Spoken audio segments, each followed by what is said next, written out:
Welcome to the Netizen. Today we will see about the Shahu screening test. जो आपकी test है ये 21 अप्रैल को आने वाली है, ऐसा नोटिफिकेशन आया है। तो हमारे पास कुछ ही ऐसे दिन है जिनमें हम ये सारे बायोलॉजी के जो चैप्टर्स है इनके फंडामेंटल्स हम यहाँ पर गौर से सुनिए। फंडामेंटल हम यहाँ पर क्लियर करने वाले हैं, ठीक है।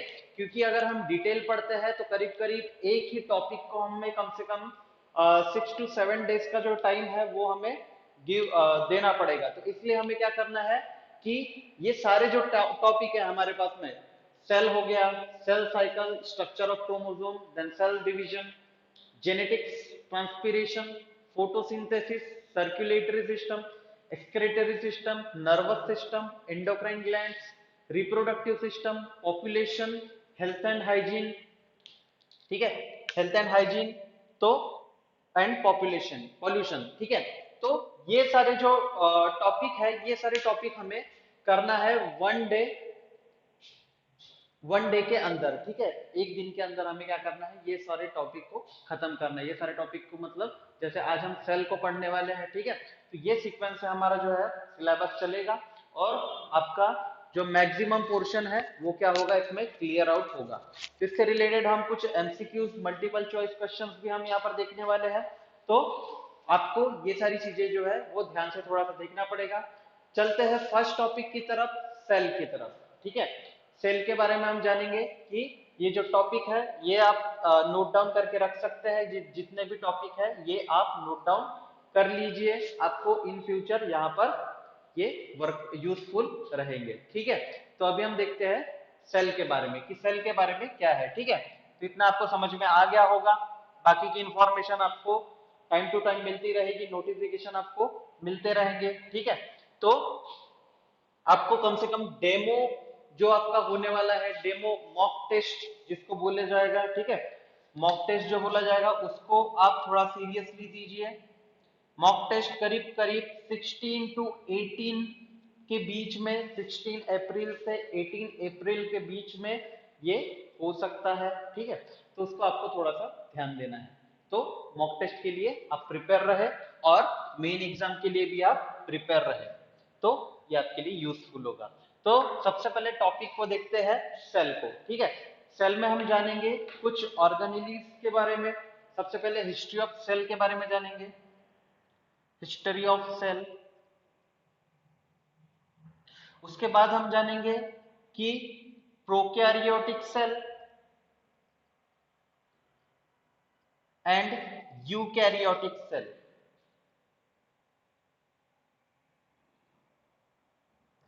Prokaryotic cell and eukaryotic cell के बारे में जानेंगे। उसके बाद में प्रोकैरियोटिक और यूकैरियोटिक सेल, ठीक है। उसके बाद हम जानेंगे ऑर्गेनेल के बारे में।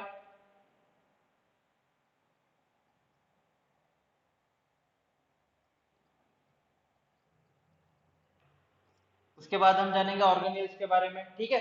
उसके बाद में हम न्यूक्लियर अरेंजमेंट जो है, ठीक है, nuclear arrangement within cell, तो उसके बारे में जानेंगे। उसके बाद हम जानेंगे कि multiple choice question, multiple choice questions के बारे में, ठीक है। इसमें हम करीब करीब 20 to 25 ऐसे क्वेश्चंस के बारे में देखेंगे, ठीक है। 20 to 25 एमसीक्यूज के बारे में हम देखेंगे जो कि आपको यूजफुल होंगे एग्जाम में, ठीक है। तो इस तरह से हमारा पैटर्न रहेगा, ठीक है, आज से लेकर करीब करीब 20 अप्रैल तक, ठीक है। जब तक कि आपकी एग्जाम रहेगी तब तक, ठीक है। हो सकता है डेट एक्सटेंड हो जाए, उसके बारे में अभी पता नहीं, आपको नोटिफिकेशन मिल जाएगा। तो हिस्ट्री ऑफ सेल के बारे में सबसे पहले देखेंगे हम यहाँ पर। हिस्ट्री ऑफ सेल में हम देखते हैं, हिस्ट्री ऑफ सेल में हम देखते हैं कि कई सारे जो साइंटिस्ट थे उन्होंने कई सारी अपनी खुद की थ्योरीज दी। कुछ लोगों ने अपने तरफ से क्या किया है, उसमें जो माइक्रोस्कोप है, माइक्रोस्कोप का डेवलपमेंट है, वो माइक्रोस्कोप का डेवलपमेंट किया है। उसके बाद में जो ये हम देखते हैं, जैसे रॉबर्ट हुक का आप नाम सुनते हो, तो रॉबर्ट हुक ने सेल का स्ट्रक्चर कैसा होता है ये डिटरमाइन किया है। तो हमें यहाँ पर सेल की हिस्ट्री के बारे में देखना है। तो सेल की हिस्ट्री में हम देखेंगे कि क्या क्या इसमें है, ठीक है, हिस्ट्री ऑफ सेल। बहुत ही इजी पोर्शन है, थोड़ा सा आपको क्या करना है इसमें, थोड़ा सा आपको याद करने की कोशिश करना है, ठीक है, बहुत डिफिकल्ट पोर्शन नहीं है, ठीक है। तो इसमें history of cell, history of cell में सबसे पहला नाम जिनका आता है वो आता है रॉबर्ट हुक, रॉबर्ट हुक इनका नाम आता है। इनका जो कार्यकाल रहा 1635 से लेकर 1703 तक, ठीक है, रॉबर्ट हुक का जो कार्यकाल रहा 1635 से लेकर 1703 तक के, ठीक है, in between 17th and 18th century के बीच में इनका कार्यकाल रहा, ठीक है। इन्होंने सेल जो फाइंड की थी, तो सेल में क्या दिखा था, हनीकॉम्ब लाइक स्ट्रक्चर, ठीक है, हनीकॉम्ब लाइक स्ट्रक्चर उनको दिखा था यहाँ पर, इस टाइप का जो है बेंजीन जो रिंग रहती है ना, बेंजीन रिंग आपको पता होगी, तो बेंजीन रिंग टाइप स्ट्रक्चर इनको दिखा था, तो इन्होंने ये वाला स्ट्रक्चर जो है ये आइडेंटिफाई किया था रॉबर्ट हुक ने, ठीक है। हिस्ट्री ऑफ द सेल हम देख रहे हैं, हिस्ट्री ऑफ सेल, तो इसमें हनीकॉम्ब स्ट्रक्चर फाइंड किया था, ये किसके थ्रू किया था, plant cell, plant cell, plant leaves जो होते हैं, ठीक है, प्लांट लीव्स जो होते हैं, इसके थ्रू क्या किया था इन्होंने, हनीकॉम्ब स्ट्रक्चर फाइंड किया था प्लांट सेल में।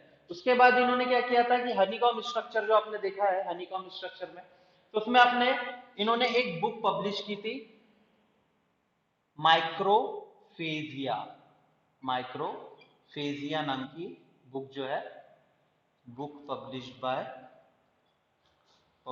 बाय रॉबर्ट हुक, ठीक है। तो इतनी जानकारी काफी है, ठीक है, एग्जाम पॉइंट ऑफ व्यू इतनी जानकारी काफी है। तो आपको ये जनरली पूछा जाएगा कि हिस्ट्री मतलब ये जो रॉबर्ट हुक ने सेल का जो स्ट्रक्चर फाइंड किया था वो हनीकॉम्ब स्ट्रक्चर था, प्लांट सेल के प्लांट लीव से उन्होंने फाइंड किया था। माइक्रोफीजिया नाम की बुक उन्होंने पब्लिश की थी जिसमें सेल का बहुत ही डिटेल स्ट्रक्चर जो था उसमें दिया गया था। नेक्स्ट साइंटिस्ट के बारे में जानते हैं, नेक्स्ट साइंटिस्ट जो है एंटोन वैन ल्यूनहॉक,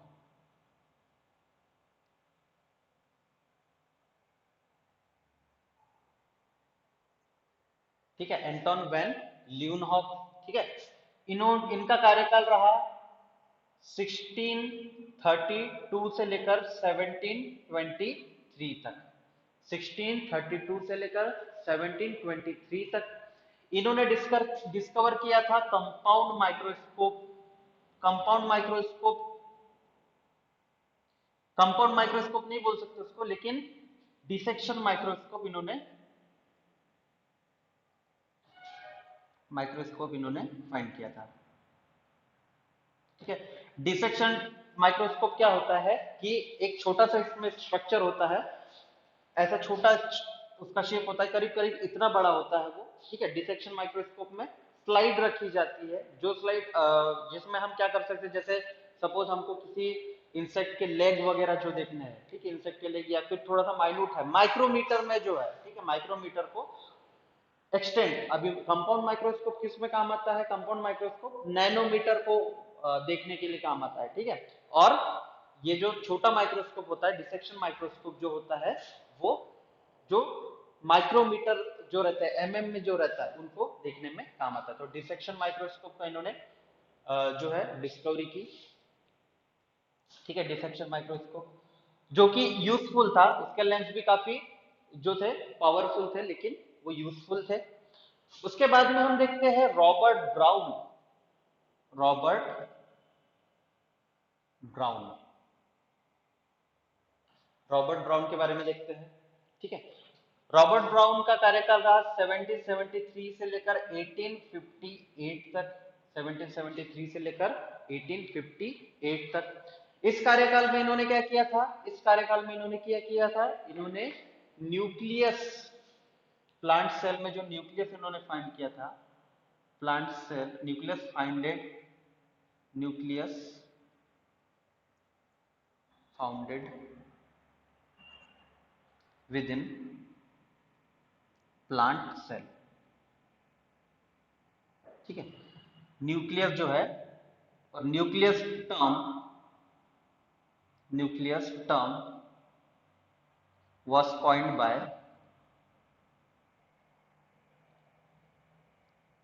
रॉबर्ट ब्राउन। ठीक है, रॉबर्ट ब्राउन के थ्रू क्या किया गया था, न्यूक्लियस टर्म जो है वो कॉइन किया गया था। उसके बाद में देखते हैं जेई पुरकिंजे। आपको पता ही होगा जेई पुरकिंजे। ठीक है,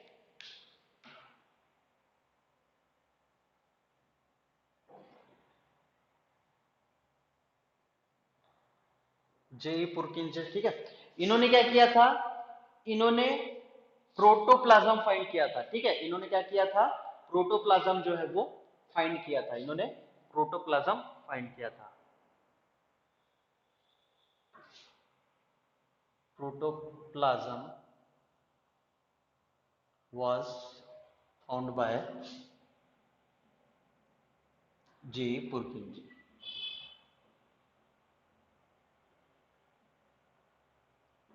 ठीक है, protoplasm was found by J. Purkinje। इनका कार्यकाल 1786 से 1869 तक के रहा। ठीक है, उसके बाद में हम देखते हैं Jacob Schleiden. Jacob Schleiden, Jacob Schleiden. ठीक है, जेकॉब स्क्लेडन ने दी थी सेल थ्योरी। जेकॉब स्क्लेडन ने दी थी सेल थ्योरी। ठीक है, 1804 से लेकर 1881 तक इनका कार्यकाल रहा। ठीक है, जेकॉब स्क्लेडन। ठीक है, जेकॉब स्क्लेडन ने सेल थ्योरी दी थी। ठीक है, इन्होंने कहा था every cell arise from pre exciting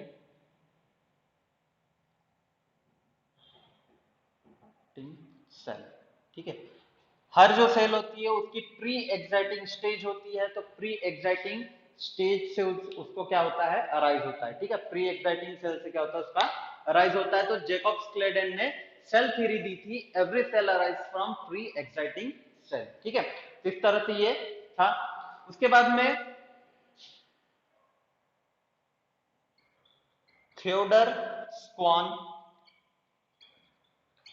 Theodore Schwann ने क्या किया था, थियोडर स्क्वान ने भी सेल थ्योरी ही दी थी। सेल थ्योरी में अगर नाम आते हैं तो ये दो नाम आते हैं, जैकब स्क्लेडन एंड थियोडर स्कॉन। ठीक है, थियोडर स्कॉन ने क्या किया था, थोड़ा ये सेल थ्योरी को एक्सटेंड किया था। ये सेल थ्योरी को थोड़ा सा डिटेल में समझा कर बताया था। ठीक है, ये जो माइटोसिस मियोसिस प्रोसेस की तरफ जाते हैं ना हम, तो ये प्रोसेस की तरफ तक उन्होंने क्या किया था, इस चीज को खींचा था, इस चीज को वो वहां तक ले गए थे। इनका कार्यकाल रहा था 1810 से लेकर 1882 को। ठीक है, 1810 से लेकर 1882 को। ठीक है, after 1 year, after he gives, he propose theory of cell after 1 year of Jacob Scladen। ठीक है, 1 ईयर के बाद इन्होंने क्या किया था कि सेल थ्योरी जो है, जैसे जैकब स्क्लेडन ने जो थ्योरी दी थी उसके 1 ईयर के बाद में इन्होंने फिर से वो थ्योरी को एक्सटेंड किया था। ठीक है, इसमें आप देखिए 7th नंबर पर आते हैं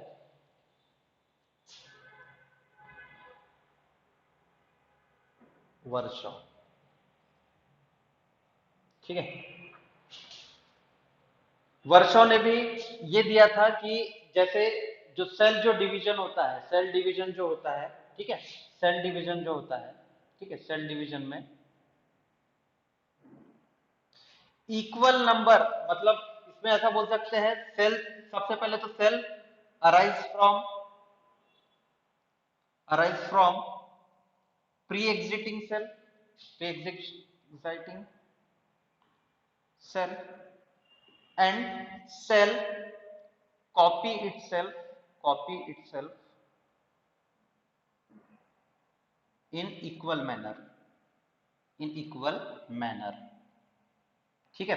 देखिए सेल जो अराइज होता है वो प्री एक्साइटिंग सेल से होता है। प्री एक्साइटिंग सेल से अराइज होने के बाद में सेल जो होता है वो कॉपी सेल खुद को कॉपी करता है। जैसे अभी सपोज हम 46 क्रोमोसोम अगर है हमारी बॉडी में, तो 46 क्रोमोसोम जो है 46 क्रोमोसोम जो है 46 जो क्रोमोसोम है ये डिवीजन होते हैं। ऐसा होता है कि कभी 46 क्रोमोसोम है 23 और 23 क्रोमोसोम ऐसे डिवाइड हो रहे हैं, ऐसा कभी नहीं होता, ठीक है। तो इस तरह से क्या होता है कि ये जो सेल जो होता है डिवीजन इटसेल्फ खुद को डिवाइड करता है और इक्वल नंबर में डिवाइड करता है। जनरली ये कॉम्पिटिटिव एग्जाम्स में पूछे जाने वाले जनरली ये सवाल है सेल के ऊपर, ठीक है। सेल के ऊपर पूछे जाने वाले ये बेसिक क्वेश्चंस है, ठीक है। और हम कुछ कवर कर लेंगे एमसीक्यूज में, मल्टीपल चॉइस क्वेश्चन में और भी हम कवर कर लेंगे, ठीक है। अभी के लिए जो हिस्ट्री ऑफ सेल है ये यहाँ पर ही रहने देते हैं, ठीक है। हिस्ट्री ऑफ सेल यहाँ पर ही रहने देते हैं। तो स्टूडेंट अभी हम आते हैं प्रोकैरियोटिक सेल की तरफ, ठीक है। प्रोकैरियोटिक सेल भी हमें देखना है और यूकैरियोटिक सेल भी हमें देखना है। प्रोकैरियोटिक सेल देखने के बाद यूकैरियोटिक सेल देखने के बाद में सेल ऑर्गेनेल्स क्या होते हैं एनिमल सेल, प्लांट सेल में, ठीक है। तो ये चीजें हमें वहां पर देखनी है। तो सबसे पहले डिस्कस करते हैं दोस्तों, यहाँ पर हम डिस्कस करते हैं सेल इन्वलप के बारे में, ठीक है। सेल इन्वलप के बारे में कि सेल इन्वलप में एक्चुअली क्या रहेगा, सेल इन्वलप में क्या है उसमें कंटेंट रहेगा। तो सेल इन्वलप जो रहेगा, ठीक है, सेल इन्वलप जो रहेगा वो कंप्लीट पैकेज रहेगा। कंप्लीट पैकेज रहेगा किस किस चीज का, सेल वॉल का, प्लाज्मा मेम्ब्रेन का और ग्लाइकोकैलिक्स का, ठीक है, ग्लाइकोकैलिक्स का, ठीक है। कंप्लीट पैकेज रहेगा ये तीनों चीजों का, ये आउटर मोस्ट लेयर, ये बीच वाली जो लेयर आपको दिख रही है और ये इनर मोस्ट लेयर, ठीक है। ये सेल इन्वलप के पार्ट रहेंगे। सेल इन्वलप, इन्वलप मींस हम जैसे जो शादी में देते हैं जिसमें पैसा वैसे डाल के देते हैं ना, वो इन्वलप जैसे होता है उसी टाइप का ये इन्वलप होता है। कंप्लीट पैकेज होता है इसमें, ठीक है। इसमें देखिए कि ये जो इन्वलप है इसमें सबसे पहले बात करते हैं हम ग्लाइकोकैलिक्स की, ठीक है, ग्लाइकोकैलिक्स की, ग्लाइकोकैलिक्स की इसमें बात करते हैं। तो ग्लाइकोकैलिक्स जो रहेगा, ग्लाइकोकैलिक्स जो रहेगा अगर वो स्मूथ है, अगर वो स्मूथ लेयर कंटेन करता है, ठीक है, if it contains smooth layer so that it is known as it is known as slime layer, ठीक है। अगर ये स्मूथ लेयर कंटेन करता है तो इसको स्लाइम लेयर कहा जाएगा। अगर सपोज ये टफन लेयर कंटेन करता है, अगर सपोज इसमें पॉलीसेकेराइड्स जो है उनका लेवल ज्यादा हो गया, वो कॉम्पैक्टली अगर अरेंज हो गए, तो अगर dense particle dense particle layer will form toughen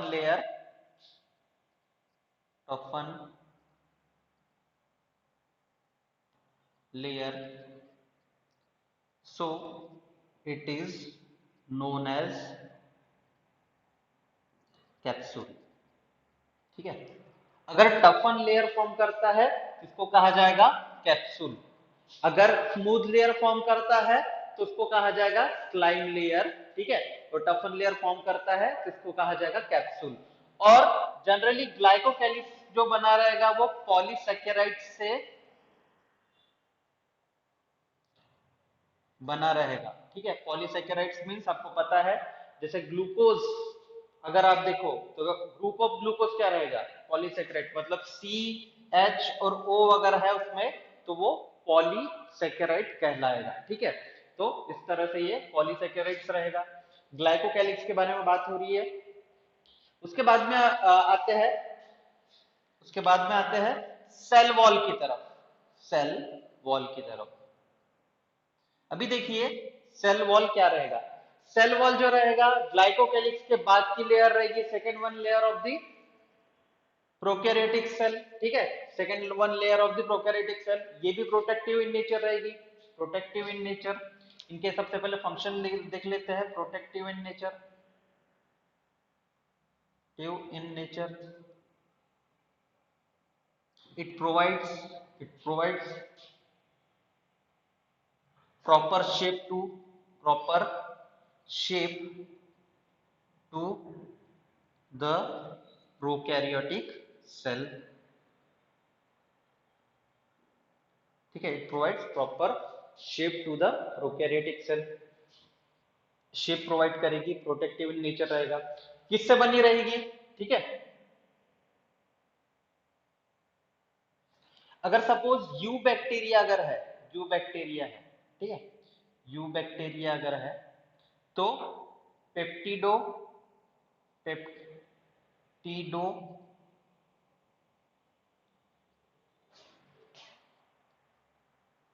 peptidoglycan से बनेगी, ठीक है। मतलब इसमें ग्लूकोज और पेप्टाइड बॉन्ड जो रहेंगे, ग्लूकोज और पेप्टाइड बॉन्ड, पेप्टिडोग्लाइकन और म्यूरिन बोल सकते हो उसको, ठीक है। पेप्टाइड बॉन्ड और ग्लूकोज, इसमें ध्यान में रखिए जो ये जो रहेगा ग्लाइकन को ही म्यूरिन बोला जा सकता है, पेप्टिडोग्लाइकन को म्यूरिन बोला जा सकता है। और आर्की बैक्टीरिया जो रहेगा, आर्की बैक्टीरिया वो बना रहेगा शेडो पेप्टिडोग्लाइकन,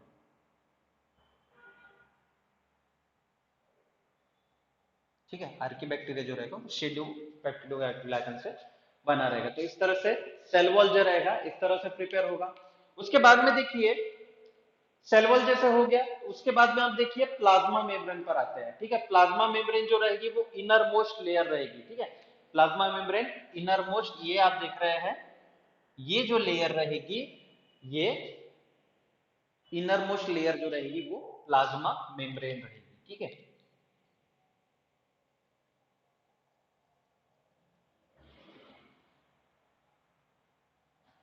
देखिए प्लाज्मा मेम्ब्रेन के बारे में आपने कई बार सुना होगा, प्लाज्मा मेम्ब्रेन के बारे में, ठीक है। प्लाज्मा मेम्ब्रेन जो रहती है वो inner most slime during osmosis के टाइम पर, ऑस्मोसिस जब होता है ना सेल में, ऑस्मोसिस, ठीक है, रेस्पिरेशन जब होता है, या फिर कोई कोई बैक्टीरिया जो रहते हैं वो क्लोरोफिल कंटेन करते हैं, ठीक है, यूग्लिना वगैरह जो प्रोटोजोआ रहते हैं उसमें देखिए कि जनरली क्लोरोफिल कंटेन होता है। कोई कोई बैक्टीरिया जो रहता है उसमें क्लोरोफिल कंटेनिंग बैक्टीरिया रहते हैं। तो उसमें क्या होता है, प्लाज्मा मेम्ब्रेन हेल्प करता है फोटोसिंथेसिस ऑल्सो। अगर ये कंफ्यूजिंग वाला क्वेश्चन आ गया तो इसमें ध्यान दीजिए कि प्रोकैरियोट्स भी क्या कर सकते हैं, फोटोसिंथेसिस इसमें कर सकते हैं, ठीक है। प्लाज्मा मेम्ब्रेन ऑस्मोसिस करेगा, रेस्पिरेशन करेगा, फोटोसिंथेसिस करेगा। ये जनरली मेडअप ऑफ रहेगा लिपिड एंड प्रोटीन से, lipid and protein, lipid and protein से ये बना हुआ रहेगा इसका जो। और ये जनरली स्लाइम इन नेचर रहेगी, स्लाइम रहेगी, कैप्सुलेटेड फॉर्म नहीं रहेगा इसका, स्लाइम नेचर रहेगा, स्लाइम नेचर, ठीक है। स्मूथ लेयर रहेगी, स्लाइम नेचर रहेगा, स्मूथ लेयर रहेगी। तो इस तरह से क्या होता है कि ये ग्लाइकोकेलिक्स, सेल वॉल और प्लाज्मा मेम्ब्रेन ये किसके पार्ट हो जाते हैं, सेल इनवेलप के। अभी तक के हमने कौन सा पार्ट पढ़ा, ये वाला, ठीक है, ये वाला पार्ट हमने पढ़ा है। उसके बाद हम चलते हैं, उसके बाद हम चलते हैं साइटोप्लाज्म की तरफ, ठीक है, साइटोप्लाज्म की तरफ। तो साइटोप्लाज्म में आप देखिए साइटोप्लाज्म जो रहेगा वो इनर पार्ट रहेगा जो एक बेड प्रोवाइड करेगा, किसके लिए, सेल ऑर्गेनिल्स के लिए। It provides bed to the cell organelles to protect from mechanical injury. देखिए ये जो साइटोप्लाज्म है, ये सारा जो साइटोप्लाज्म है ये क्या कर रहा है, बेड प्रोवाइड कर रहा है इसके लिए। ये जितने भी यहाँ पर राइबोसोम्स है, ठीक है, ये जैसे राइबोसोम्स है, ये जैसे प्लाज्मिड है, तो इन सबको क्या कर रहा है, बेड प्रोवाइड कर रहा है। तो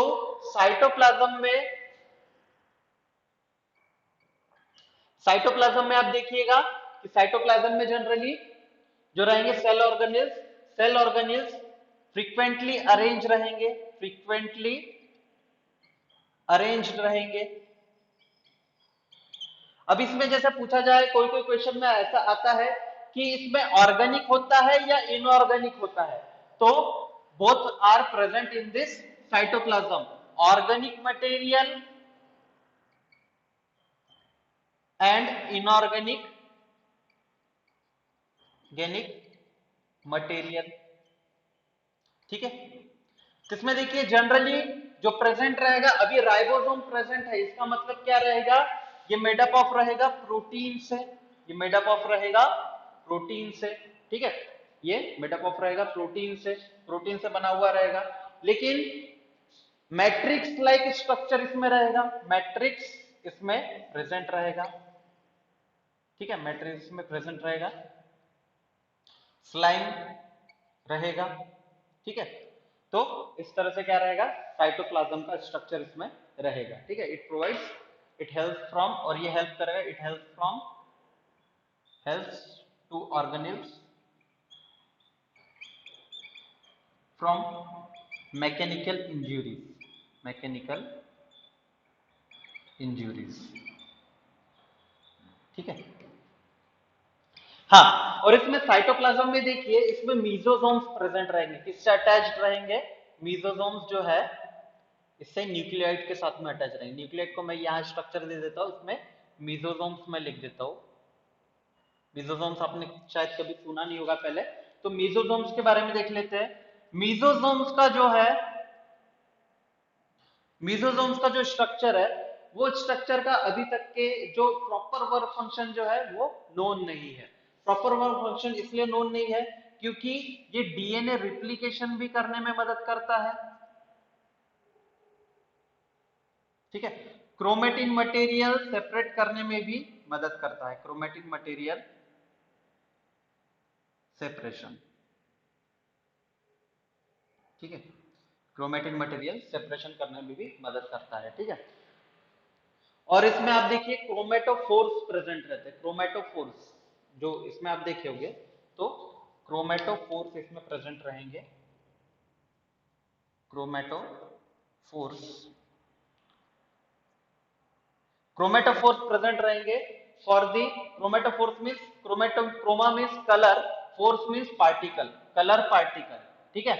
कलर पार्टिकल इसमें प्रेजेंट रहेंगे। कलर पार्टिकल क्या करेंगे, कलर पार्टिकल बच्चों क्या करेंगे इसमें कि जो भी कलरेशन है, जो भी सेल का कलरेशन है, उस सेल के कलरेशन को डिटरमाइन करने के लिए क्रोमेटोफोर्स जो रहेंगे वो उसमें पार्टिसिपेशन करेंगे, ठीक है। क्रोमेटोफोर्स जो है वो उसमें पार्टिसिपेशन करेंगे। ऑर्गेनिक और इनऑर्गेनिक मटेरियल के बारे में हमने बात की, ठीक है, ऑर्गेनिक और इनऑर्गेनिक मटेरियल के बारे में बात की, ठीक है।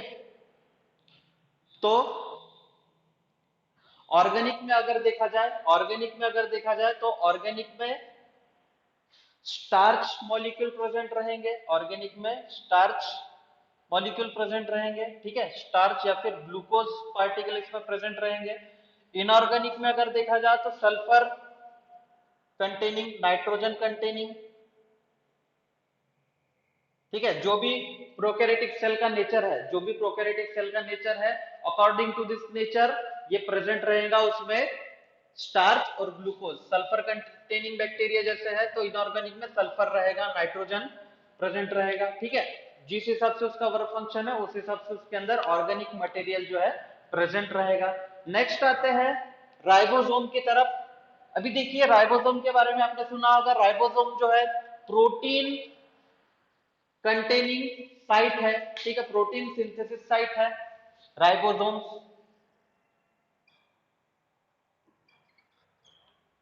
ठीक है, protein synthesis site, protein synthesis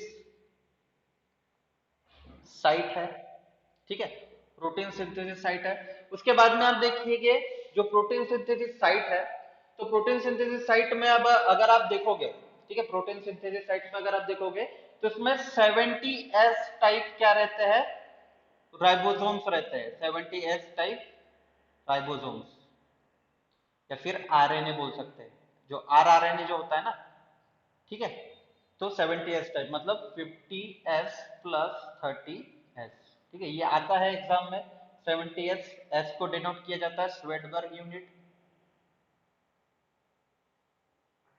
ठीक है, स्वेडबर्ग यूनिट इसको डिनोट किया जाता है। तो ये इस तरह से रहता है 70s टाइप, ठीक है। तो इस तरह से इसका नेचर रहेगा। उसके बाद में आते हैं जेनेटिक मटेरियल। जेनेटिक मटेरियल जो रहेगा वो रहेगा न्यूक्लियोइड। फोर्थ वन हमने किस चीज के बारे में देखा, ग्लाइकोकेलिक्स। ग्लाइकोकेलिक्स में सेल इनवलप, सेल इनवलप लब। सेकंड देखा हमने साइटोप्लाज्म। थर्ड वन देखा हमने राइबोसोम। फोर्थ वन देखेंगे हम जेनेटिक मटेरियल।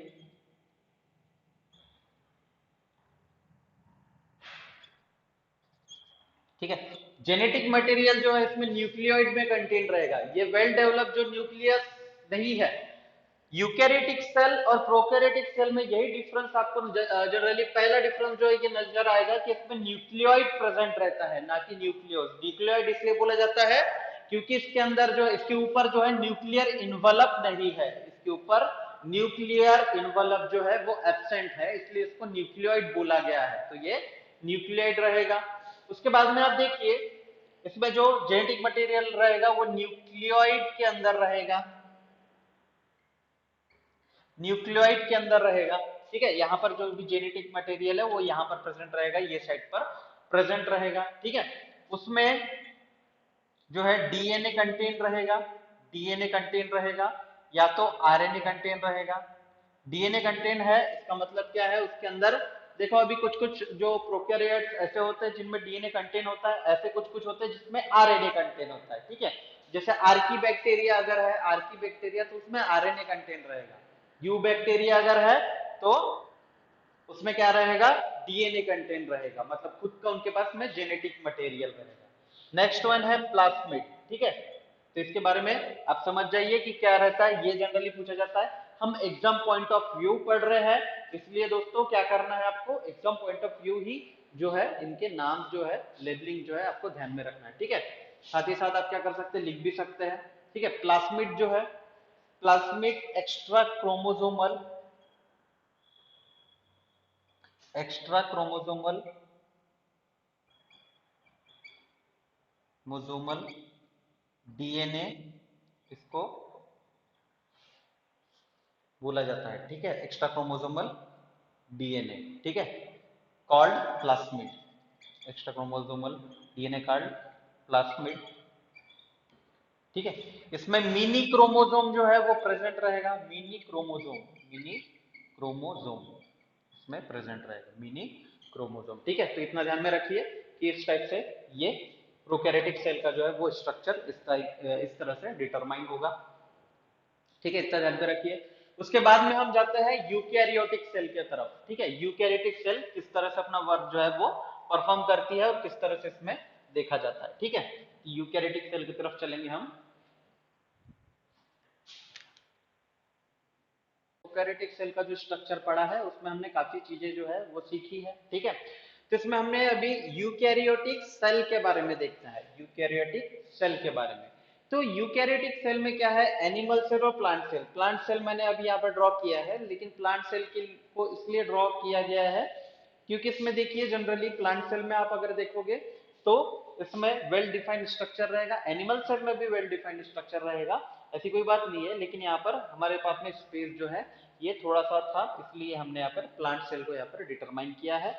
उसके बाद में हमने ये जो ये जो है ये जो fluid mosaic model of fluid fluid mosaic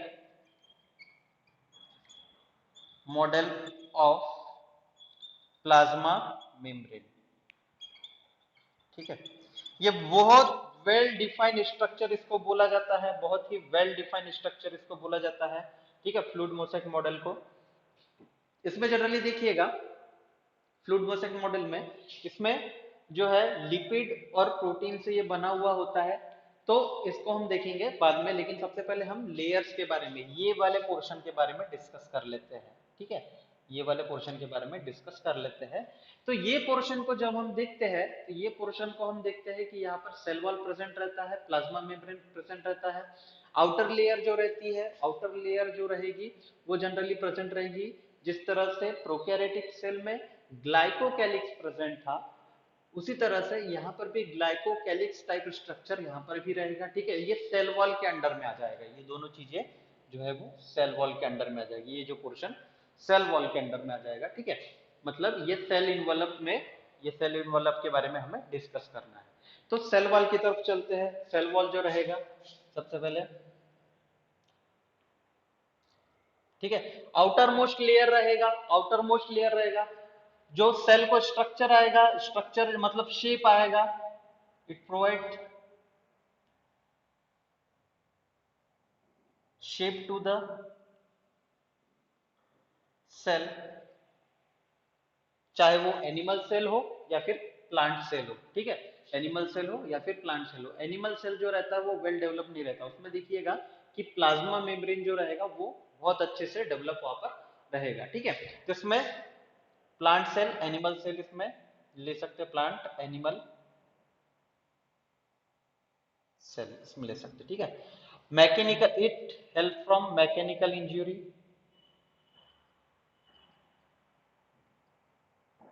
ठीक है, it help from mechanical injury, protect from mechanical injury.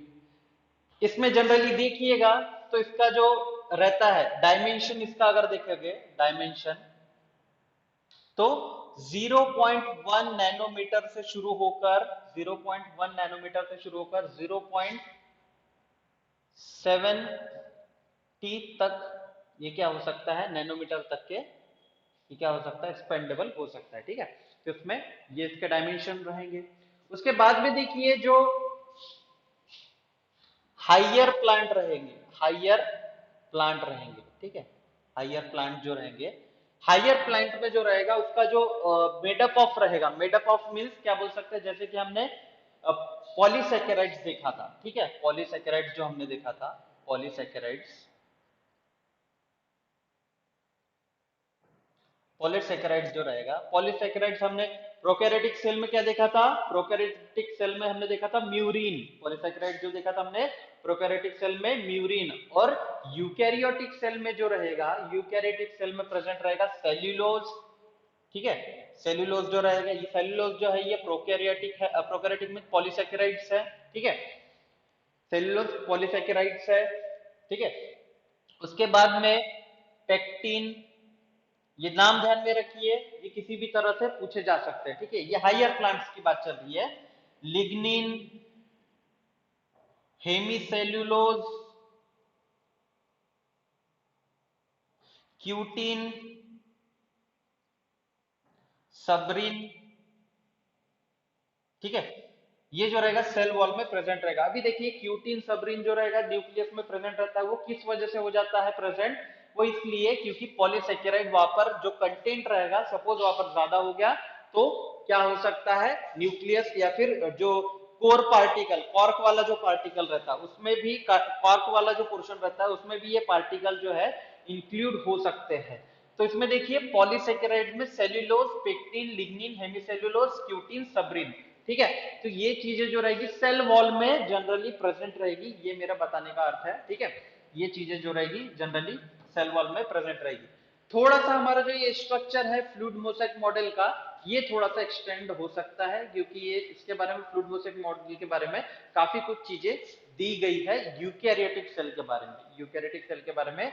और इसमें से क्वेश्चन हमेशा अराइज होता है, चाहे वो शाउ स्क्रीनिंग हो, चाहे वो एनटीएससी का एग्जाम हो, तो आपके क्वेश्चन जो है इसमें से अराइज होते हैं। तो इन क्वेश्चन को हमें देखना है। ठीक है, इन क्वेश्चन को हमें देखना है और इनके कॉन्सेप्ट सबसे पहले जान लेते हैं कि किस तरह से इसके कॉन्सेप्ट जो रहेंगे वो डिटरमाइन किए गए हैं। ठीक है, इन कॉन्सेप्ट के बारे में हम थोड़ा जान लेते हैं। तो इसमें हम देखते हैं प्लाज्मा मेम्ब्रेन के बारे में, सेल वॉल के बारे में देख लिया, सेल वॉल को हम थोड़ा सा इधर लिख लेते हैं। ठीक है, सेल वॉल, अभी देखते हैं प्लाज्मा मेम्ब्रेन के बारे में। नेक्स्ट है प्लाज्मा मेम्ब्रेन। ठीक है, प्लाज्मा मेम्ब्रेन जो है एक बहुत ही कॉम्प्लिकेटेड स्ट्रक्चर नहीं है, बहुत ही कॉम्प्लिकेटेड स्ट्रक्चर नहीं है, लेकिन क्या है उसका अगर आप इलेक्ट्रोस्कोपिक स्ट्रक्चर अगर आप देखोगे तो इलेक्ट्रोस्कोपिक स्ट्रक्चर में आपको उसके बारे में बहुत सारी कॉम्प्लिकेशंस नजर आएंगे। ठीक है, तो उन कॉम्प्लिकेशंस को कुछ साइंटिस्ट ने मिलकर क्या किया है, उस कॉम्प्लिकेशंस को थोड़ा सा रिजॉल्व करने की कोशिश की गई है। ठीक है, तो उन कॉम्प्लिकेशंस को देखते हैं कि इसमें क्या रिजॉल्व किया गया है, थोड़ा प्लाज्मा मेम्ब्रेन के बारे में हम यहाँ पर जानते हैं। ठीक है, ये जो प्लाज्मा मेम्ब्रेन का स्ट्रक्चर था, सिंगर और निकोल्स, सिंगर एंड निकोलसन नाम के साइंटिस्ट ने क्या किया था, फाइंड आउट किया था। सिंगर एंड निकोलसन नाम के साइंटिस्ट ने क्या किया था, फाइंड आउट किया था। तो ये जो स्ट्रक्चर इन्होंने फाइंड आउट किया था, तो उसमें उन्होंने क्या क्या फाइंड किया था ये देखते हैं। इस स्ट्रक्चर को फाइंड आउट करने के बाद में इन्होंने फ्लूइड मोसेक मॉडल इसको नाम दिया था। ठीक है, साइंटिस्ट के बारे में अगर पूछा गया तो सिंगर एंड निकोलसन आप नाम ले सकते हो इसका।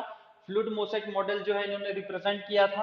उसके बाद में आप देखोगे जो इनके ऊपर लेयर रहती है, ठीक है, इनके ऊपर जो लेयर रहती है, ये जो ऊपर लेयर, ये जैसे हम देख रहे हैं, ठीक है, ये जो हम देख रहे हैं, तो ये इनके कंपार्टमेंट्स है। ठीक है, कंपार्टमेंट्स है। तो ये जो है कॉम्पैक्टली अरेंज रहते हैं, ये जैसे कॉम्पैक्टली अरेंज रहते हैं, एक दूसरे के साथ में समेट कर अरेंज रहते हैं। ठीक है, तो इसमें आप देखिए इसका जो पोर्शन रहेगा हेड एंड ये टेल वाला पोर्शन रहेगा। ठीक है, ये हेड वाला पोर्शन रहेगा, ये टेल वाला पोर्शन रहेगा। ठीक है, तो हेड वाला और टेल वाला जो पोर्शन रहेगा ये जनरली बना रहेगा, ठीक है, फॉस्फोलिपिड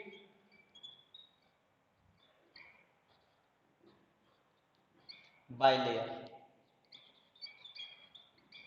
फॉस्फोलिपिड बाइलेयर मतलब फॉस्फोलिपिड लिपिड से तो बना हुआ है, जैसे सपोज ये वाला जो पोर्शन है लिपिड से तो बना हुआ है, लेकिन ये जो डाउनवर्ड वाला जो दिख रहा है ना आपको, ये जो डाउन वाला पोर्शन दिख रहा है, तो ये भी एक्चुअली लिपिड से ही बना हुआ है, एक्चुअली लिपिड से ही बना है, इसलिए इसको फॉस्फोलिपिड बोला गया है। ठीक है, इस वजह से इसको फॉस्फोलिपिड बोला गया, ये लिपिड मैंने लिखा है। ठीक है, ग्लाइकोसैकेराइड, ग्लाइकोसैकेराइड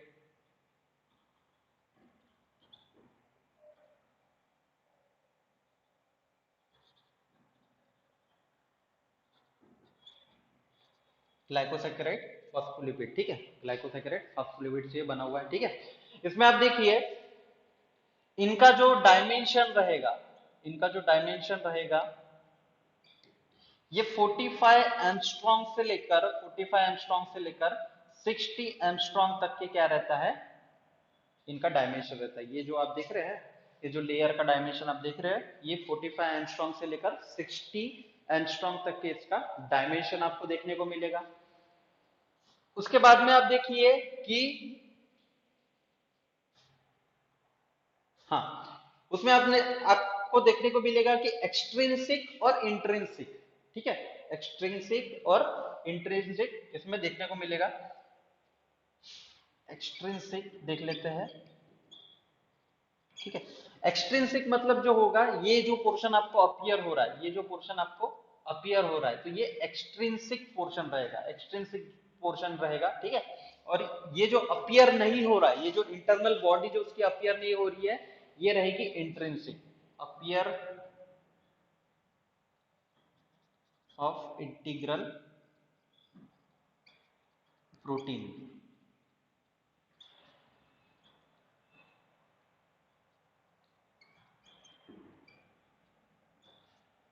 डिसअपियरेंस ऑफ इंटीग्रल प्रोटीन। ठीक है, अपीयरेंस ऑफ इंटीग्रल प्रोटीन और डिसअपियरेंस ऑफ इंटीग्रल प्रोटीन। ठीक है, ये जो आपको अपीयर हो रहा है उसको एक्सट्रिंसिक बोला जाएगा, और जो अपीयर नहीं हो रहा है उसको इंट्रिंसिक बोला जाएगा। ठीक है, इसमें देखिए ये जो आपको प्रोटीन पार्टिकल दिख रही है, ये जो प्रोटीन दिख रहे हैं, ठीक है, ये जो प्रोटीन दिख रहे हैं, तो ये इनको इंटीग्रल प्रोटीन बोला जाता है, ठीक है, इनको इंटीग्रल प्रोटीन बोला जाता है क्योंकि ये इंटीग्रेटेड है ना। इंटीग्रेटेड मतलब क्या हो रहा है कि वो दोनों एक एसोसिएशन फॉर्म कर रहे हैं, दोनों एक एसोसिएशन फॉर्म कर रहे हैं, ठीक है। ये जनरली आप देखोगे तो ये इनका जो स्ट्रक्चर रहता है एक्चुअली इतना दूर नहीं रहता, ये पास में ही रहता है, ठीक है, इनका जो स्ट्रक्चर रहता है वो पास में ही रहता है, लेकिन इंटीग्रेटेड फॉर्म में ये क्या करते हैं, खुद को यानी जोड़ने की कोशिश करते हैं, क्योंकि जो प्लाज्मा मेम्ब्रेन है ये कॉम्पैक्टली अरेंज होती है, ये कभी ना कभी क्या होते हैं कि प्रोटीन कभी ना कभी ये क्या होता है एक दूसरे के साथ में कॉम्पैक्ट होने की कोशिश करते हैं, ठीक है, तो ये इनको इंटीग्रल प्रोटीन बोला जाता है, इंटीग्रल प्रोटीन। अब देखिए ड्यूरिंग अटैचमेंट क्या होता है, अटैचमेंट के ड्यूरिंग ये अपना एक शेप ले लेते हैं, ठीक है, इसमें जैसे प्रोटीन का लेवल अप अप होते जाता है, प्रोटीन का लेवल अप अप होते जाता है, उस टाइम पर क्या होता है कि ये एक शेप ले लेते हैं, इसमें क्या फॉर्म होता है टनल, जैसे ये टनल आप देखते हो कि जैसे टनल आप देखोगे तो टनल फॉर्म होता है ना, उसी टाइप का ये यहाँ पर एक टनल टाइप फॉर्म होता है, टनल स्ट्रक्चर यहाँ पर फॉर्म होता है, तो उस वजह से क्या होता है ये टनल प्रोटीन इसको बोला जाता है, ठीक है, इसमें टनल प्रोटीन ये मिड पोर्शन जो है इसमें टनल प्रोटीन जो है ये यहाँ पर फॉर्म होता है, ठीक है। इंटीग्रल प्रोटीन फॉर्म कन्वर्ट नहीं होते, फॉर्म टनल प्रोटीन, ठीक है, इंटीग्रल प्रोटीन क्या फॉर्म करता है, टनल प्रोटीन। तो इस तरह से इनका स्ट्रक्चर रहेगा। उसके बाद देखिए ये जो फॉर्मेशन ये जो है जितना भी हमने डिस्कस किया है, तो ये क्यों ये क्या करते हैं, ये सेमी परमिएबल होते हैं, सेमी परमिएबल,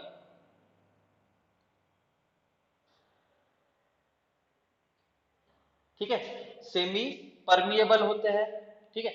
सेमी परमिएबल मतलब क्या, ऑस्मोसिस प्रोसेस में आपने देखा होगा हाइपरटोनिक सॉल्यूशन से क्या, हाइपरटोनिक सॉल्यूशन कहां से ट्रेवल किया जाता है ऑस्मोसिस प्रोसेस में, रिवर्स ऑस्मोसिस प्रोसेस में सेमी परमिएबल मेम्ब्रेन से, ठीक है, सेमी परमिएबल मेम्ब्रेन से।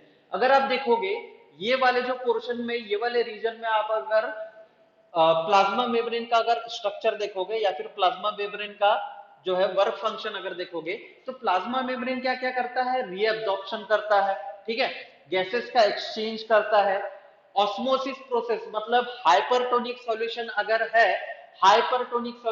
है तो उसको क्या कन्वर्ट करता है, हाइपोटोनिक सॉल्यूशन में उसका कन्वर्जन करता है, ठीक है।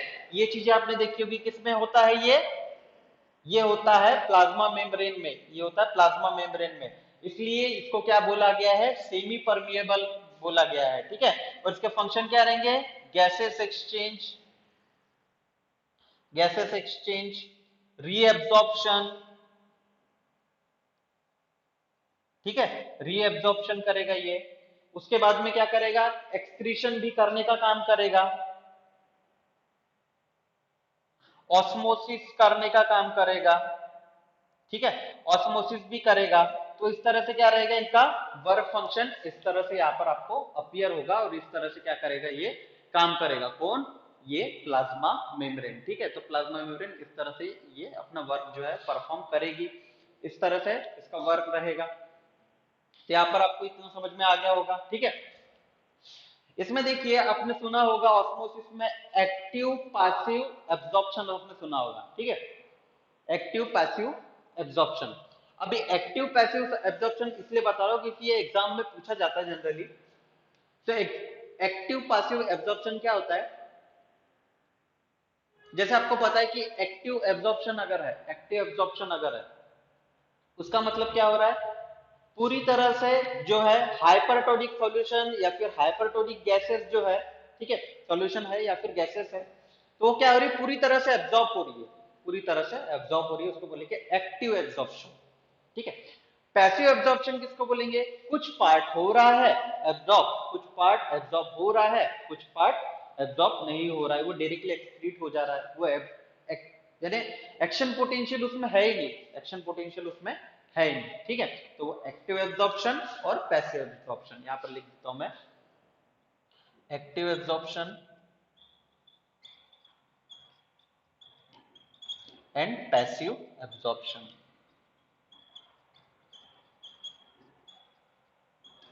ठीक है, एक्टिव एब्जॉर्प्शन और पैसिव एब्जॉर्प्शन यहाँ पर आपको देखने को मिलेगा। उसमें आप देखिए इंडोसाइटोसिस, और देन उसके बाद में यहाँ पर मैं लिख देता हूँ इंडोसाइटोसिस। अब इंडोसाइटोसिस मतलब क्या होता है? इंडोसाइटोसिस साइटोसिस मतलब जो भी वाटर मॉलिक्यूल है, जो भी वाटर मॉलिक्यूल जो एब्जॉर्ब कर रहा है, ठीक है। साइटोसिस मतलब उसमें सेल का डिवीजन बोला जा रहा है, लेकिन एक्चुअल में सेल का डिवीजन नहीं। प्लाज्मा क्या कर रहा है उसमें, जो वाटर जो कुछ भी एब्जॉर्ब कर रहा है, ठीक है, एब्जॉर्प्शन मतलब रीएब्जॉर्प्शन की जो प्रोसेस रहेगी, रीएब्जॉर्प्शन की प्रोसेस जो रहेगी, रीएब्जॉर्प्शन। अभी रीएब्जॉर्प्शन मतलब क्या होता है? जैसे आपने स्पंज देखा होगा, स्पंज में आप क्या करते हो, जैसे वाटर डाला तो कुछ वाटर क्या होता है, रिमूव होता है, कुछ वाटर क्या होता है, एक्सेप्ट होता है। सारा का सारा एक्सेप्ट हो जाता है ऐसा नहीं है। जब भी उस पर थोड़ा सा भी प्रेशर पड़ेगा तो क्या होगा, वो थोड़ा सा छोड़ना शुरू करेगा, तो उससे क्या हो सकती है, उसमें डैमेजेस आ सकती है, उसमें डैमेजेस आ सकती है। तो उसी तरह से रीएब्जॉर्प्शन होगा, इसको बोला जाता है इंडोसाइटोसिस, इसको बोला जाता है इंडोसाइटोसिस। इंडोसाइटोसिस भी इसमें पूछा जा सकता है, ठीक है। एक्टिव एब्जॉर्प्शन, पैसिव एब्जॉर्प्शन, तो इसमें हमने पॉइंट कवर किए हैं, जिसमें प्लाज्मा मेम्ब्रेन में सिंगर और निकोलसन इन्होंने 1972 में क्या किया था, ये जो स्ट्रक्चर है फ्लूइड मोसेक मॉडल का, ये फ्लूइड मोसेक मॉडल का स्ट्रक्चर इन्होंने दिया था, फॉस्फोलिपिड बाइलेयर, ठीक है। हाँ, और ये जो पोर्शन इसमें आप देख रहे हो जैसे फॉस्फोलिपिड बाइलेयर, ठीक है, तो इसमें ऊपर का जो पोर्शन होता है वो हाइड्रोफिलिक होता है, हाइड्रोफिलिक होता है, और जो टेल वाला रीजन होता है वो हाइड्रोफोबिक होता है। हाइड्रोफिलिक और हाइड्रोफोबिक, ये ध्यान में रखिए। हाइड्रोफिलिक मींस जिसको वाटर से बहुत ज्यादा प्रेम है उसको बोला जाता है हाइड्रोफिलिक, मतलब वो वाटर की तरफ दौड़ा चले जाता है, कभी उससे डरता नहीं है। हाइड्रोफोबिक मींस जिसको वाटर से डर लगता है, तो टेल रीजन को क्या लगता है, वाटर से डर। और हाइड्रोफिलिक मतलब टेल, ये जो हेड पोर्शन है इसको वाटर से प्रेम है, तो ये जो रीजन है ये इस तरह से वर्क करेगा, ठीक है। तो इस तरह से अपना जो है प्लाज्मा मेम्ब्रेन यहाँ पर खत्म होता है। प्लाज्मा मेम्ब्रेन के बाद हम देखेंगे कुछ दूसरे ऑर्गेनेल्स हम देखेंगे, जैसे माइटोकॉन्ड्रिया हो गया, गोल्गी कॉम्प्लेक्स हो गया, उसके बाद में गोल्गी कॉम्प्लेक्स के बाद में एसईआर हो गया, आरईआर हो गया, ठीक है, rough endoplasmic reticulum, smooth endoplasmic reticulum, nucleus का स्ट्रक्चर हो गया, ठीक है। फिर इसमें क्लोरोप्लास्ट हो गया, ठीक है। क्लोरोप्लास्ट का जो स्ट्रक्चर है, क्लोरोप्लास्ट का डिटेल स्ट्रक्चर हम फोटोसिंथेसिस में पढ़ लेंगे, ठीक है। लाइट रिएक्शन डार्क रिएक्शन के टाइम पर फोटोसिंथेसिस का स्ट्रक्चर हम फोटोसिंथेसिस के पोर्शन में हम क्लोरोप्लास्ट का स्ट्रक्चर पढ़ लेंगे, सॉरी, हाँ, क्लोरोप्लास्ट का स्ट्रक्चर फोटोसिंथेसिस में हम रीड कर लेंगे। उसके बाद में प्लाज्मा मेम्ब्रेन हो गया, सेल वॉल हो गया, उसके बाद में कई सारे ऐसे ऑर्गेनेल्स है जिनके बारे में हमको डिस्कशन करना है, ठीक है। तो स्टूडेंट अभी आते हैं हम साइटोप्लाज्म की तरफ, जो थर्ड वन अपना ऑर्गेनेल्स है। सबसे पहले हमने देखा था सेल वॉल, उसके बाद में प्लाज्मा मेम्ब्रेन, प्लाज्मा मेम्ब्रेन के बारे में देखा था। उसके बाद में आते हैं हम साइटोप्लाज्म की तरफ। तो साइटोप्लाज्म जो होता है डेंस मटेरियल होता है, मैट्रिक्स, जेली लाइक मैट्रिक्स होता है, ठीक है, जेली लाइक मैट्रिक्स होता है, जो प्रेजेंट होता है किसके अंदर, जो प्रेजेंट होता है ये सेल के अंदर, ठीक है। सेल के अंदर जो प्रेजेंट होता है उसको मैट्रिक्स कहते हैं, ठीक है। बेड लाइक स्ट्रक्चर प्रोवाइड करता है, इनको मैकेनिकल इंजरीज है और इनकी मूवमेंट जो है, ठीक है, मूवमेंट जो है उनमें हेल्प करता है, ठीक है। तो इस तरह से रहते हैं। ये जो साइटोप्लाज्म है इसके सारे, इसके अंदर जो है कई सारे जो ऑर्गेनेल्स रहते हैं वो अरेंज रहते हैं, कई सारे ऑर्गेनेल्स अरेंज रहते हैं। जैसे कि हमने बात की किसके बारे में, एससीआर के बारे में, smooth endoplasmic reticulum, rough endoplasmic reticulum, mitochondria, plasmodesmata, cell sap, cell sap नहीं रहता, सेल सेप, डिक्टोसोम, क्लोरोप्लास्ट, ठीक है, न्यूक्लियस जो है, ये सारे जो ऑर्गेनेल्स है, ये सारे ऑर्गेनेल्स क्या होते हैं उसके अंदर अरेंज रहते हैं, ठीक है। और the movement of chromatin cytoplasm, the movement of cytoplasm is known as cyclosis, ठीक है। तो इसको साइक्लोसिस बोला जाता है। तो ये साइक्लोसिस को थोड़ा सा आप ध्यान में रखिए कि ये movement of cytoplasm is known as cyclosis, इसको बोला जाता है, ठीक है। तो ये साइक्लोसिस जो रहेगा ये मूवमेंट कराएगा, किसको मूवमेंट कराएगा, ये साइटोप्लाज्म को मूवमेंट कराने का हेल्प करेगा। उसके बाद में देखिए हम आते हैं, ये साइटोप्लाज्म के बारे में आपको समझ में आ गया होगा, ठीक है। ये क्या करता है, मैकेनिकल इंजरी से help, it helps and protect from mechanical injury injury to the organism, ठीक है। ऑर्गेनिज्म को मैकेनिकल इंजुरी से बचाता है, ठीक है। तो मैकेनिकल इंजुरी से ये कौन करता है, क्लोरोप्लास्ट जो है, साइटोप्लाज्म जो है ये मदद करता है, ठीक है। तो इसमें देखिए ये बेड लाइक स्ट्रक्चर प्रोवाइड करता है, बेड लाइक स्ट्रक्चर, और साइक्लोसिस जो हमने कहा, cyclosis movement of cytoplasm, movement of cytoplasm, ठीक है। Movement of cytoplasm is known as cyclosis. तो ठीक है, ये क्या होते हैं, जैसे जैसे इसको ये वाले पोर्शन को इधर जाना है तो साइक्लोसिस की मूवमेंट से क्या होता है, ये ट्रांसफर होता है, साइक्लोसिस की मूवमेंट से ये ट्रांसफर होता है। जैसे जैसे साइटोप्लाज्म मूवमेंट करता है उसी तरह से ये साइक्लोसिस की मदद से ये ट्रांसमिट होता है, ठीक है। तो इस तरह से रहेगा साइटोप्लाज्म का स्ट्रक्चर। उसके बाद में आते हैं माइटोकॉन्ड्रिया पर, इसके बाद आते हैं माइटोकॉन्ड्रिया पर। माइटोकॉन्ड्रिया में देखिए आप, माइटोकॉन्ड्रिया जो रहता है, अभी आपके कितने पास, कितने हो गए, कितने जमा हो गए अपने पास, साइटोप्लाज्म, ठीक है, साइटोप्लाज्म जमा हो गया। उसके बाद में आते हैं माइटोकॉन्ड्रिया पर। माइटोकॉन्ड्रिया जो है बहुत ही इंपॉर्टेंट ऐसा ऑर्गेनिल है, इंपॉर्टेंट ऐसा ऑर्गेनिल है सेल के अंदर, ठीक है, जो maximum energy synthesise, powerhouse of the cell इसको बोला जाता है, ठीक है, powerhouse of the cell, क्योंकि ये क्या करता है, energy currency of the cell, ठीक है, एटीपी जनरेट करता है, एटीपी जनरेट करता है, इसलिए इसको powerhouse of the cell कहा जाता है। Mitochondria is known as powerhouse of the cell, ठीक है, सेल का जो ये पावर हाउस इसको बोला जाता है। अभी देखते हैं, जानते हैं माइटोकॉन्ड्रिया के बारे में, क्या करता है माइटोकॉन्ड्रिया, क्या होता है माइटोकॉन्ड्रिया, इसके बारे में जानते हैं। तो माइटोकॉन्ड्रिया के बारे में अगर हम देखते हैं तो माइटोकॉन्ड्रिया जो है इसको देखा जाए तो माइटोस मीन्स थ्रेड होता है,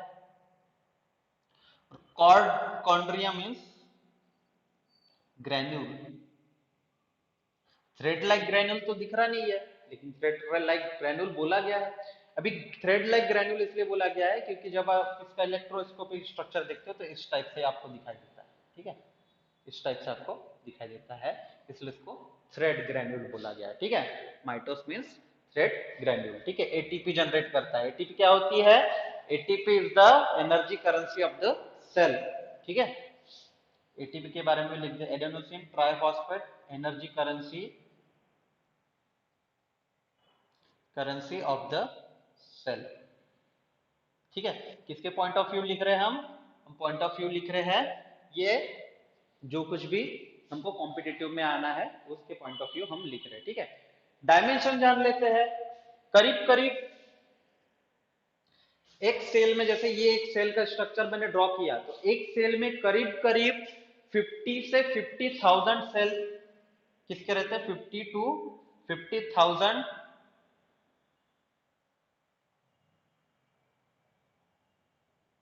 ये आपको समझ में आ जाएगा, ठीक है। 50 से 50,000 माइटोकॉन्ड्रिया कहां प्रेजेंट रहता है, माइटोकॉन्ड्रिया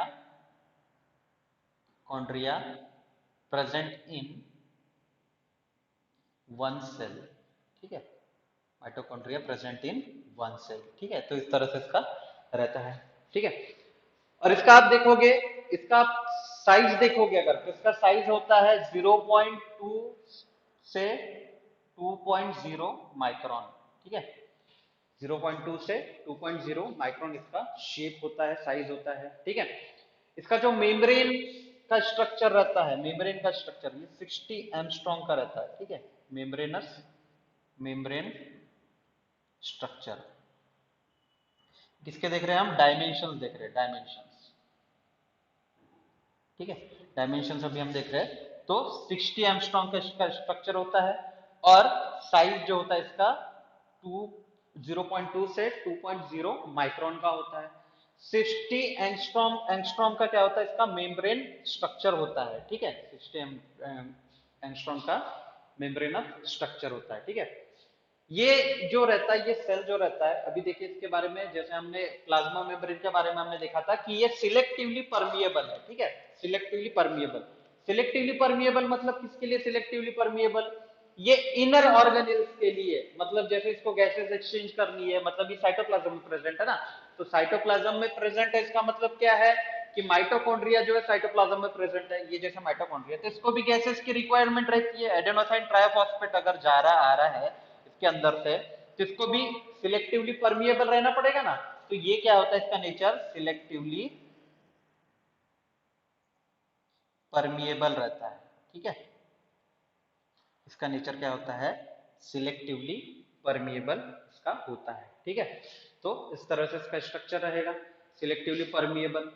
और इसके अभी डिटेल स्ट्रक्चर के बारे में जानते हैं। ठीक है, इसका जो होता है, ये आउटर मेम्ब्रेन प्रेजेंट होता है, इनर मेम्ब्रेन और आउटर मेम्ब्रेन इसका प्रेजेंट होता है। ठीक है, आउटर मेम्ब्रेन के बारे में देख सकते हैं, ये भी इनर मेम्ब्रेन ही है, लेकिन ये इनर मेम्ब्रेन और ये आउटर मेम्ब्रेन। ठीक है, इस तरह से इसका स्ट्रक्चर रहेगा। तो इसमें आप देखिए कि जैसे ये जो साइट आप देखोगे, ये जो साइट आप देखोगे, ये साइट में माइटोकॉन्ड्रियल मैट्रिक्स प्रेजेंट रहता है, माइटोकॉन्ड्रियल रियल मैट्रिक्स प्रेजेंट रहता है। ठीक है, और ये जो साइट रहती है यहाँ पर, ये साइट पर भी माइटोकॉन्ड्रियल माइटोकॉन्ड्रियल मैट्रिक्स प्रेजेंट रहता है। अब माइटोकॉन्ड्रियल मैट्रिक्स बोला गया तो किसको प्रोवाइड करेगा, वो बेड किसको प्रोवाइड करेगा? ठीक है, प्रोटेक्शन किसको प्रोवाइड करेगा? ये जो क्रिस्टी वाला जो पोर्शन है, ठीक है, ये जो क्रिस्टी वाला, ये इनर फोल्डिंग्स जो दिख रही है आपको, ये क्रिस्टी है। ठीक है, क्रिस्टी, ये क्रिस्टी जो है, ये इनर फोल्डिंग जो है, इनको क्रिस्टी बोला जाता है। ठीक है, तो इस तरह से ये इनर फोल्डिंग्स रहेगी। तो ये फोल्डिंग्स को आप जनरली देखोगे तो ये क्रिस्टी वाला जो पोर्शन है, ये फोल्डिंग्स रहेगा।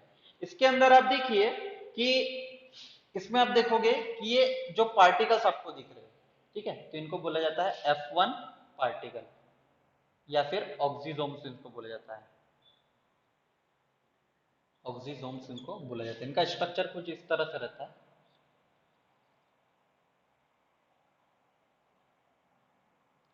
Head and stock. ठीक है, हेड और स्टॉक ये जो रहता है, ये इसका मैग्निफाइड स्ट्रक्चर है। तो ये क्या करते हैं जनरली, ये ट्रांसमिट करते हैं, ये ट्रांसमिट करते हैं, थोड़ा सा ये इलेक्ट्रॉन्स को ट्रांसमिट करने का काम करते हैं। इनके अंदर जो कुछ भी हलचल अगर हो रही है, तो वो किसकी मदद से, F1 पार्टिकल्स की मदद से क्या हो रही है, वो हलचल परफॉर्म हो रही है। ठीक है, इसमें भी माइटोकॉन्ड्रियल मैट्रिक्स जो रहेगा वो प्रेजेंट रहेगा, इनर साइड में भी, क्रिस्टी के इनर साइड में भी माइटोकॉन्ड्रियल मैट्रिक्स प्रेजेंट रहेगा। ठीक है, तो इस तरह से इसका स्ट्रक्चर रहेगा। पावर ऑफ द सेल इसको इसलिए बोला जाता है क्योंकि ये ज्यादा से ज्यादा अमाउंट में क्या करता है, एटीपी सिंथेसाइज करता है। ठीक है, और ऐसा इसमें क्वेश्चन अगर आए कि ऐसा कौन सा जो है ऑर्गेनियल जिसका खुद का डीएनए स्ट्रक्चर होता है, तो माइटोकॉन्ड्रिया जो होता है उसके पास में खुद का डीएनए होता है। It has its own DNA, own DNA. ठीक है, इसका खुद का डीएनए इसके पास में होता है। ठीक है, इसका खुद का डीएनए इसके पास में होता है। तो ये ऐसा ऑर्गेनिल है जिसके पास में खुद का डीएनए इसके पास में होता है। ठीक है, एटीपी जनरेट करता है, इट जनरेट्स एटीपी। ठीक है, और इसमें क्या करेगा, इसमें माइटोकॉन्ड्रियल जो मैट्रिक्स है, ये इसको बेड प्रोवाइड करेगा, किसको, माइटोकॉन्ड्रियल मैट्रिक्स बेड प्रोवाइड करेगा। ये जो सारा जो क्रिस्टी है, इनर स्ट्रक्चर जो है, ठीक है, इनर स्ट्रक्चर है, F1 पार्टिकल्स जो है, इनको बेड प्रोवाइड करेगा। और ये F1 पार्टिकल्स जो रहेंगे जनरली इस तरह से अरेंज रहते हैं,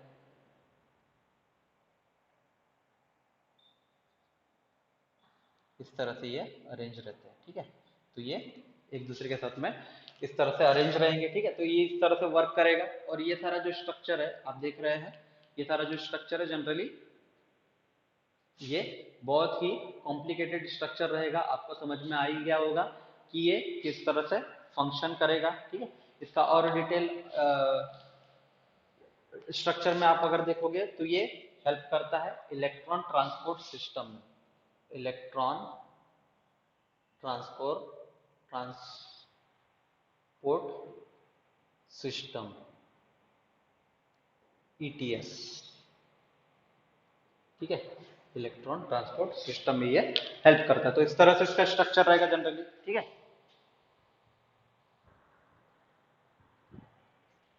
तो ये इसका स्ट्रक्चर रहेगा जनरली। अब देखिए कि ये बहुत ही सिंपल सा यहाँ पर आपको स्ट्रक्चर यहाँ पर नजर आ रहा है, और ये बहुत ही यहाँ पर डिटेल हमने यहाँ पर इसके बारे में पढ़ा है, ठीक है। तो इसके बारे में समझिए थोड़ा सा।